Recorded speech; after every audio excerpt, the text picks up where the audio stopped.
Hello and welcome. This is the Zen community of Oregon, making the teachings of the Buddha Dharma accessible to support your practice. New episodes air every week.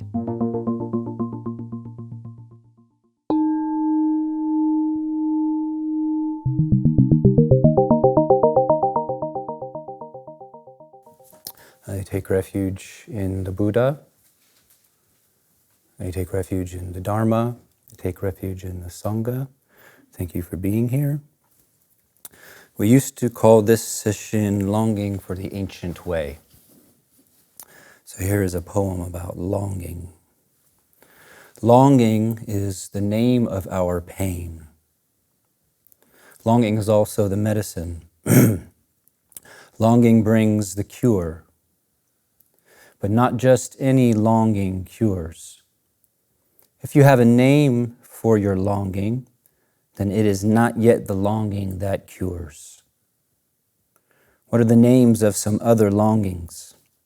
Longing for love, longing for security, longing for ease, longing for company, longing to be left alone, longing for more, longing for less, longing for a good meal, longing for a sweet lover, longing for power, longing for freedom, longing for safety, longing for recognition, longing for enlightenment, longing for a home, longing for ourselves and our loved ones to be happy, longing for God.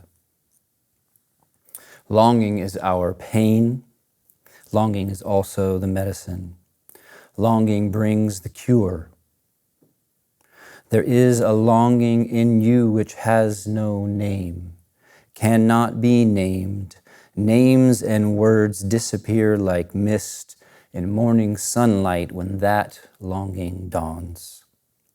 That longing with no name is the one that cures. Like a fire burning in a hollow log, when the log is burnt, the fire too goes out. This longing reaches out from within itself into the infinity that is unutterable only and always. Then there is only, love. So the theme of determination has been emerging. And we've been encouraged to practice meticulously, to keep mindfulness, absorption, relinquishment lit continuously, to close the gaps, to stay nestled in your practice groove, to let nothing budge you. That's one of the ways I feel it. I'm nestled. This is brought into one, and then pop out. This thing pulls, that thought disintegrates. And of course, we do pop out of our practice. The point is not to perfectly have no gaps. The point is to aspire to perfectly have no gaps. We can never know if we perfectly have a gapless practice. Who could say?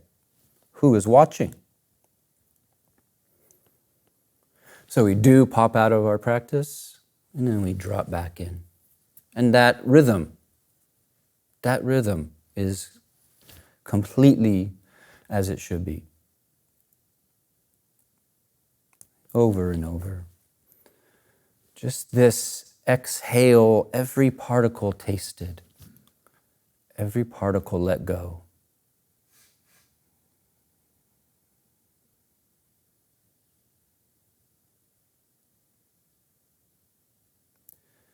Just this inhale, every particle tasted, every particle brought to life.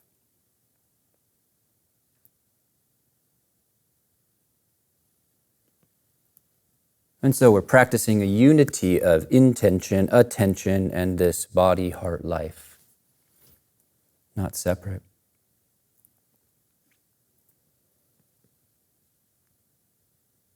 And you could feel like, oh, this is just some mere technique, and I'm here trying to master this mental exercise so I can be good at concentration. But the deeper thing in this is about how we live life. Can you be wholehearted for its own sake?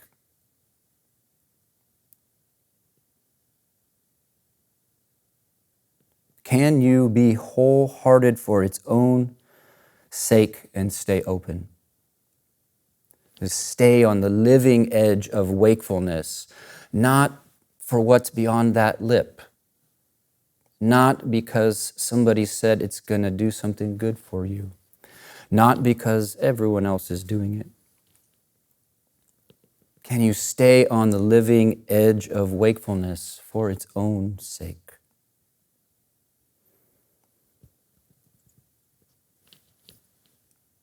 Well, you can. You absolutely can. There's the haunting of wanting. Haunted by wanting. It is professed that there is more to this matter than the mundane. And something in us resonates with these professions. There is more to the matter than ho-hum. I eat some food and I sit on a cushion and I breathe some breaths.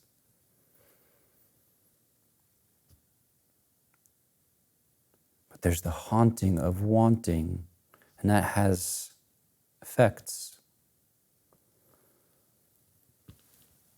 In this intimate nestling, how does wanting appear in your heart, body, and mind?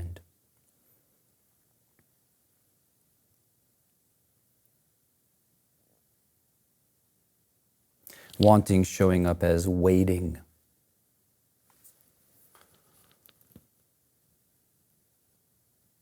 One can be at a very settled place with a mind that is alert, clear, and yet still like a background hum, there's waiting. There's not yet giving up the game of time.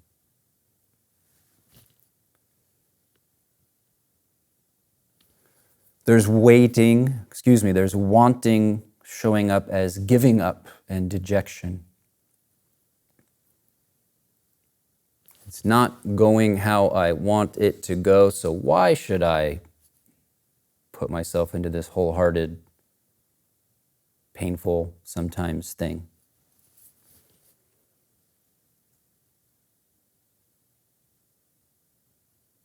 Well, a kind of sort of like when you want attention from a lover, so you withdraw yours, hoping that the Dharma will come after us and say, oh, I see that you're withdrawing. Let me give you a deeper samadhi.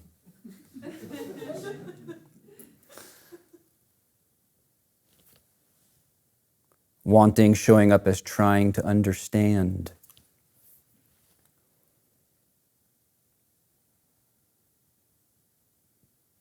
If I can just get a new angle on the practice, on these words, on these chants, if I can just find a new angle on my life, I'm going to finally think the right combination of thoughts about the things that happened so that I'll feel different about the things that happened, even though they happened exactly as they happened. But I can't even remember how they actually happened because I've thought so much about how they happened.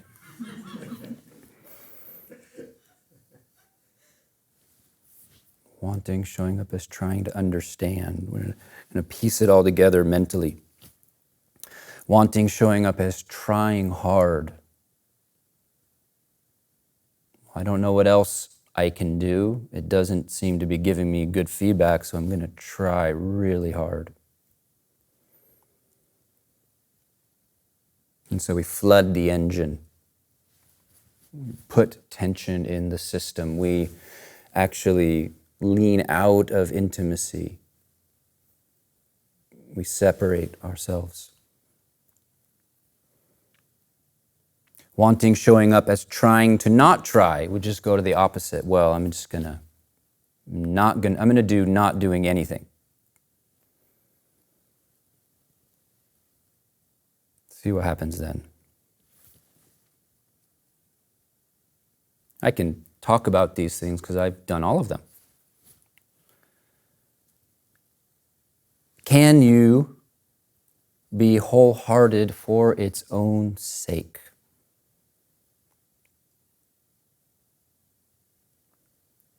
It's a bit like mushroom hunting. Yes, you might want to find some delicious mushrooms, and you increase the odds of doing so by going into the forest, but the point is not that today you found a basket full of oysters. The point is that it brings you awake. The point is that you're alive. The point is that you're really there with your senses wide open. Your life is enlivened. And whether you find a reishi or don't find a reishi, that is true.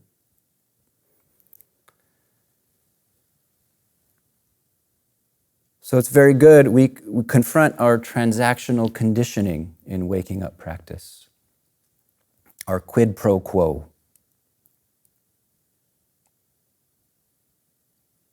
Quid pro quo, I love saying that. Quid pro quo. Tit for tat. I do this thing because then you'll think I'm not bad. I don't do this thing so that you'll think I'm good.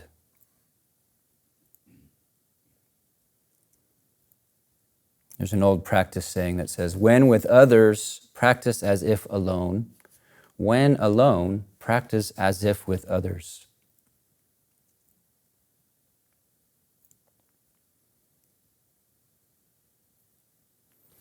Quid pro quo. You scratch my back tonight, tomorrow I'll scratch yours. Couples know they have their little transactional.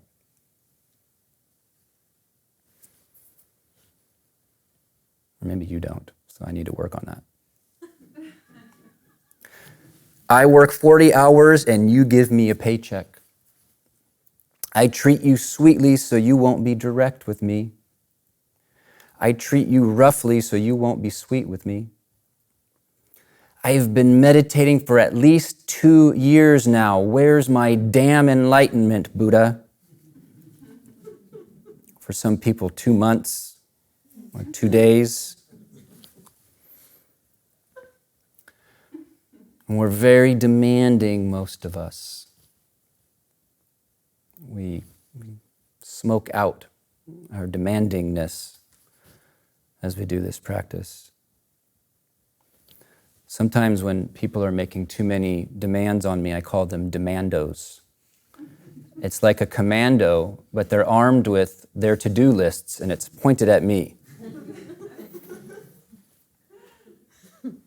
You're such a demando. We're demanding, and it's exhausting and often ugly. We discover this by contrast. You're steadfast, the mind clears, that you live in a world replete with undeserved beauty becomes apparent. Enlivening challenges all around, just the right bits to bring forth, just the right people to bring forth what needs to be brought forth from us. All of that is true, and sometimes all I can muster is, not this, it's not good enough. What else you got? Not this.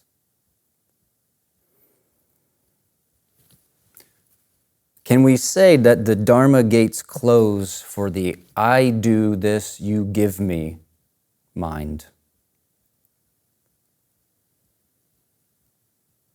When we get a particular Dharma feedback. Dogen Sensei said, the Great Way is lofty and profound. Don't be hasty with it.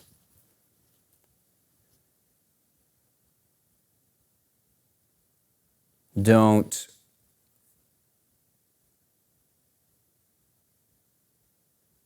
believe that we can impose our agenda on the way the practice unfolds.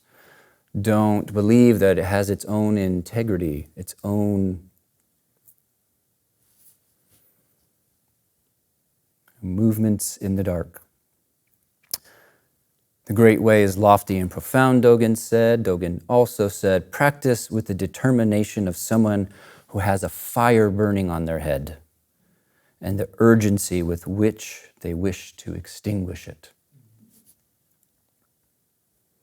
And what are you going to do about both of those things at the same time?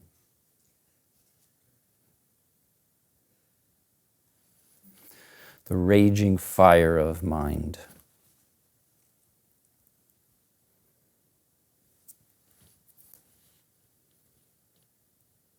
The inscription of Trust in the Heart says, those who cherish rigid beliefs about the path are filled with vacillation and anxiety. Their grasping approach to awakening practice is the very obstacle to it. Those who cherish rigid beliefs about the way are filled with vacillation and anxiety. Their grasping approach to awakening practice is the obstacle to it. And so someone thinks, yes, right, natural awareness, like the chill Tibetans talk about. I'll just take it easy. Well, that's wrong too. Many of the teachers of natural awareness have done 300,000, 500,000 prostrations, millions of mantras. They report their buttocks were calloused from decades of taking it easy, sitting on the edge of cliffs. So-called natural awareness.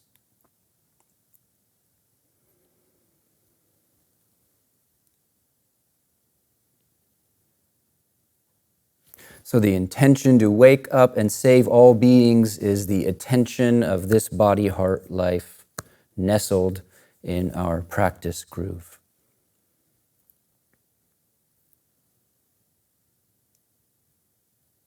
Not having or not having a goal. You can't have a goal when you're nestled in your practice. That nestling is total. When you pop out, the goal is very good. The goal is to get back in. Not deciding easy, not deciding hard. There's nothing signaling easy or hard when you're nestled in your practice. These feelings in this part of the body don't say easy. These feelings in this part don't say hard. They're just what they are. Not deciding right, not deciding wrong.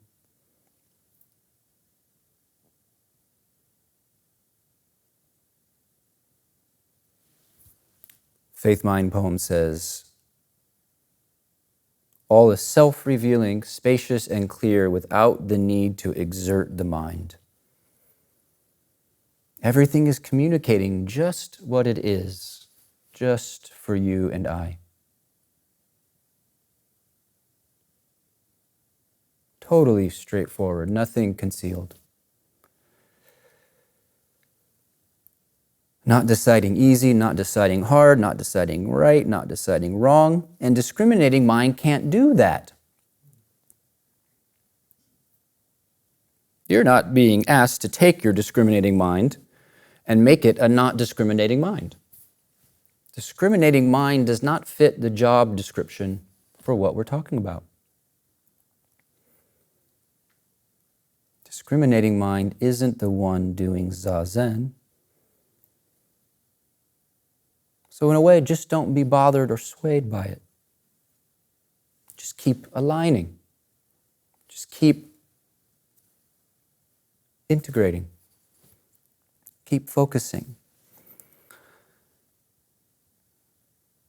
1,500 years ago, at this very moment, Master Zihu says to us, all things are free. All things are free. What binds, what restricts? You yourself create your own difficulty and ease therein. Now, if this was, some hotel ballroom guru that you paid $2,000 to see, and you knew that they were going back to a spa and, wonderful catering and a kind of a posh life, you might go, yeah, right, it's easy for you to say. But these people, our ancestors, did not live air-conditioned lives.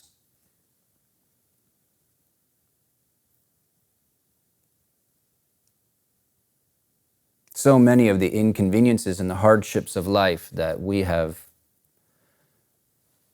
muted through technology were just the texture of existence. All things are free. What binds? What restricts?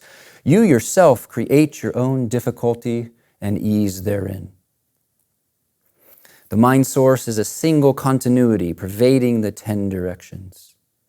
To the sharp practitioner in us, it is naturally clear. Everything communicates itself, just so.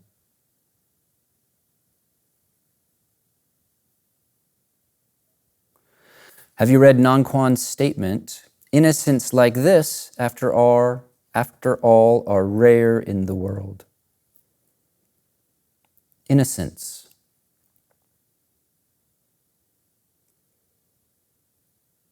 For those of us who've done the practice for many years, how to recover innocence.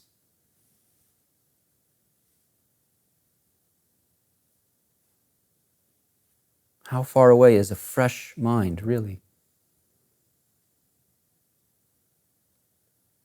How honest it is to simply say to yourself, in the midst of some shrouding conclusion, I don't really know.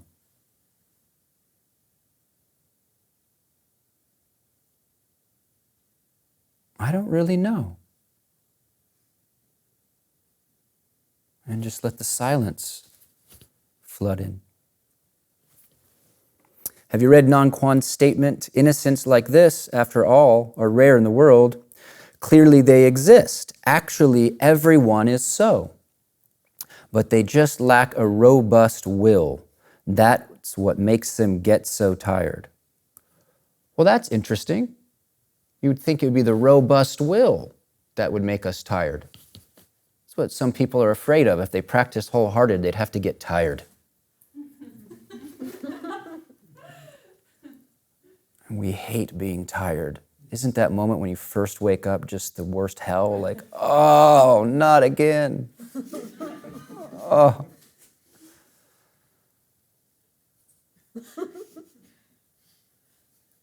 Many times I pretended I didn't hear the wake-up bell for 10 extra minutes. 10 heavenly minutes. They just lack a robust will. That's what makes them get so tired. Wholehearted practice takes energy but returns it tenfold. No, it doesn't mean that your body feels peachy keen.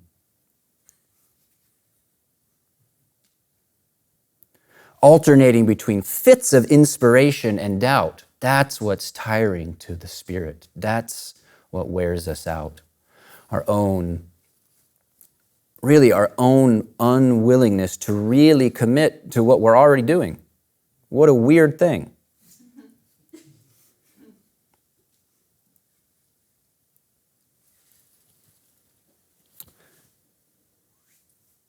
Zihu continues, "Do you want to understand easily?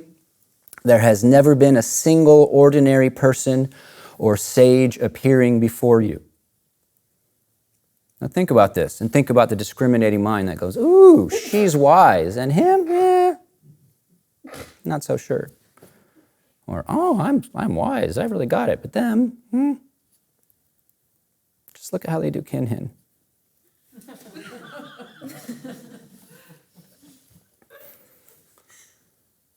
Do you want to understand easily? There has never been a single ordinary person or sage appearing before you, and not a single good word or bad word that truly applies to you. Give that to your critic. Not a single good word or bad word that truly applies to you. Also, then there's no excuse. You're not off the hook. Why? If you can do it right, but right has no fixed form. If you do it wrong, wrong has no abiding reality. Since there is no self, what do you take for good or bad? Since there is no self, what do you take for good or bad? This crabby inner thought mess you take for having authority about your practice or someone else's? What do you define as ordinary or holy? How can we preserve etchings made in a dream? Do you believe or not? Do you take responsibility? Where is there to escape?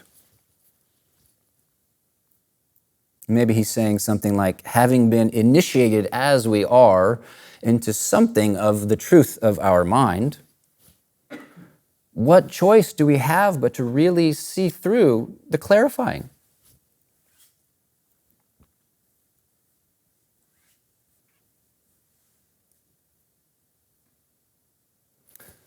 Continuing, where is there to escape? That would be like trying to flee your shadow in the sunlight. It reminded me of what Buddha said in the Dhammapada. Suffering follows the unclarified mind as sure as the cart follows the ox.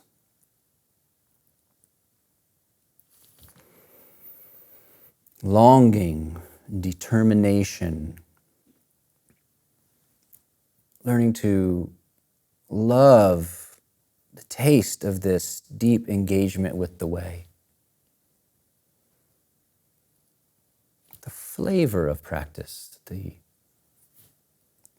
rasa of real spiritual practice as it hurts and shimmers and opens in your body and your heart and your mind.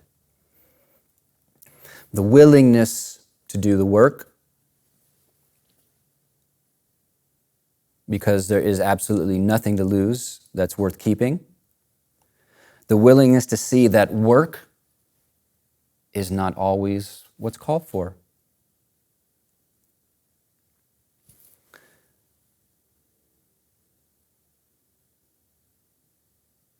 There's a marvelous text that is, I think, underappreciated of Dogen Zenji's called the Eihei Koroku. And it's a very big book full of all these many talks and poems that this person gave over the course of their life, full of rich teachings. Here's one from a very long time ago.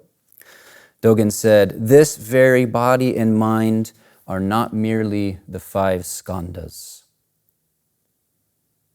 Our wondrous existence is most excellent and should not be considered an object of desire. Without coming or going, we simply respond to sounds and colors. Further, we turn around from our center and move out in the 8 directions. Negating all dualities, your feet are on the ground.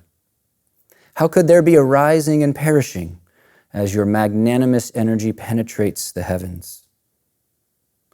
Although it is like this, do not say that killing Buddha, after all, has no results. The genuine cause of attaining Buddhahood is Zazen." This very body and mind are not merely the 5 skandhas. So skandhas are the conditioned elements of our being. Thought and impulse and sense consciousness and the sense of having a body, inclinations, mental formations. These are the conditioned elements of our being that are conducted and created this way and that with the flow of the world. The skandhas are created and conducted this way and that with the flow of objects, mind, and consciousness. In a way, it's very dissatisfying because nothing belongs to us. There's no us to which something could belong. Well, we think my body, but Is there some owner floating in some part of your rib cage of the body? This does not belong to anything but maybe you could say nature. Maybe this belongs to Dharma. The skandhas are kind of scary because if that's all we know about ourselves, if that's all we take ourselves to be, then we're in a situation where we have zero control. You can definitely get sick. You can definitely lose your mind. You can definitely fail at your best intentions. You can definitely get confused. The skandhas are conditioned. They are interdependent with the world, not separate. They don't belong to us.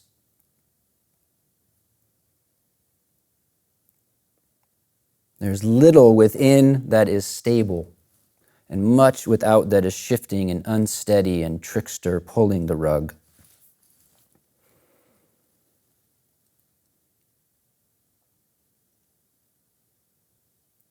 And that's actually very interesting and enlivening from one angle and terrifying and suffering from another. It's really a matter of practice.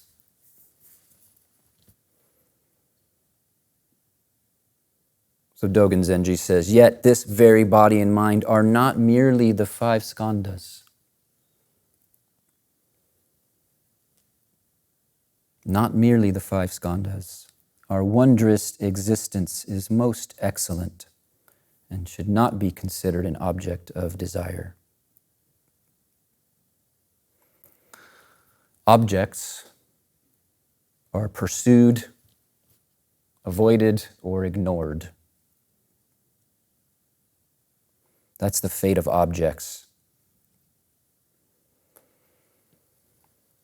And very easily the pursued, ignored, or avoided object owns us. It contorts us, it controls us, it deceives us. Think about, I know for me, I think about times where romance had me lose my dignity because an object that I made contorted me, controlled me, deceived me. Our wondrous existence is most excellent and should not be considered an object of desire.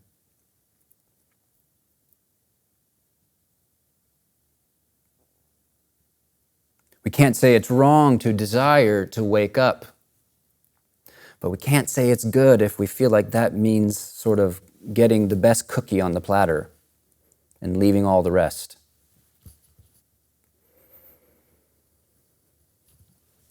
Dōgen continues, without coming or going, we simply respond to sounds and colors. This freely functioning intimacy. You turn your head this way, wildflowers. Turn your head this way, bamboo. Body right now, absorbed in body right now. It's a perfect samadhi. Just don't mess it up. Thoughts with no thinker, not known an iota in advance.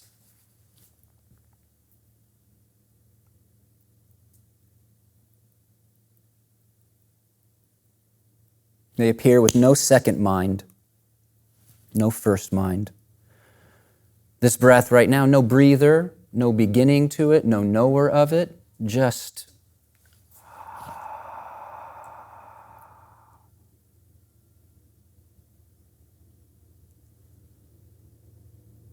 we simply respond to sounds and colors.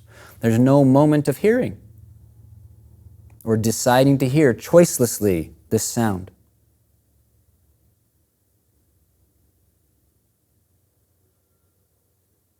Choicelessly, these wrestlings. Fundamentally, there's no picking or choosing.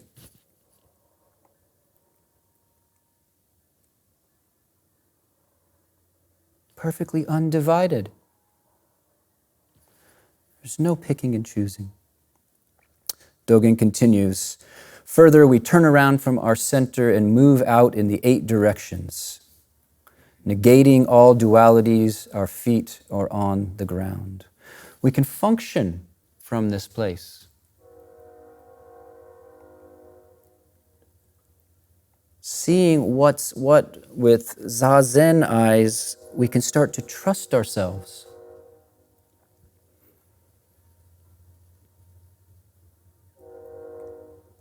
Often we don't trust ourselves. We put trust in the discriminating mind, which is mistrust itself, and then things are clanky. We put trust in discriminating mind, which is fear itself, and then things are a little off, a little suspicious, a little...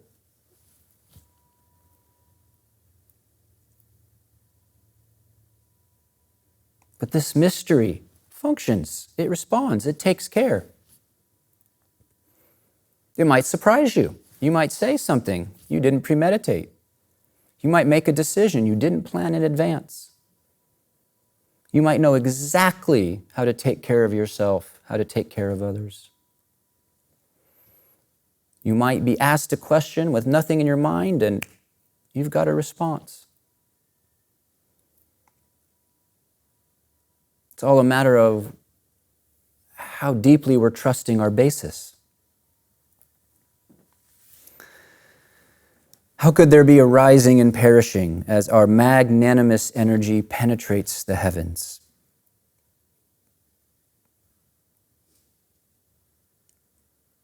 Although it is like this, do not say that killing Buddha, after all, has no results. Killing Buddha, to let our ideas and our concepts about awakening, to just put them down. To really just put down, it's like this, it's like that.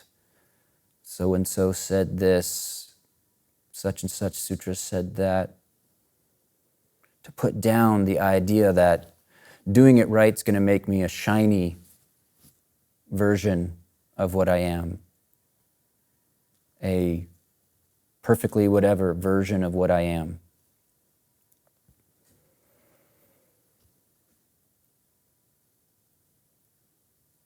Letting die our concepts. The genuine cause of attaining Buddhahood, Dōgen says, is Zazen. We are beings of suchness, appreciating our nature as such. But how deep is that appreciation? The intensity of our picking and choosing tells us something about that. We're starting to create, to weave, to make together a very vibrant zendo, a very crisp energy, pregnant place of practice. Please continue for the sake of your future self, your past self, your relations, whom, if you do this wholeheartedly, will be blessed.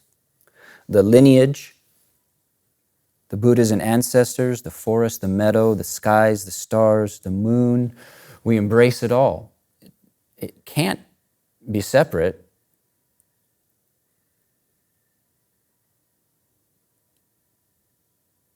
So it deeply matters. Please continue with integrity.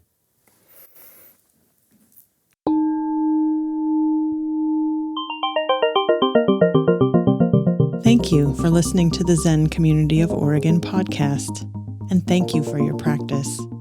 New episodes air every week. Please consider making a donation at zendust.org. Your support supports us.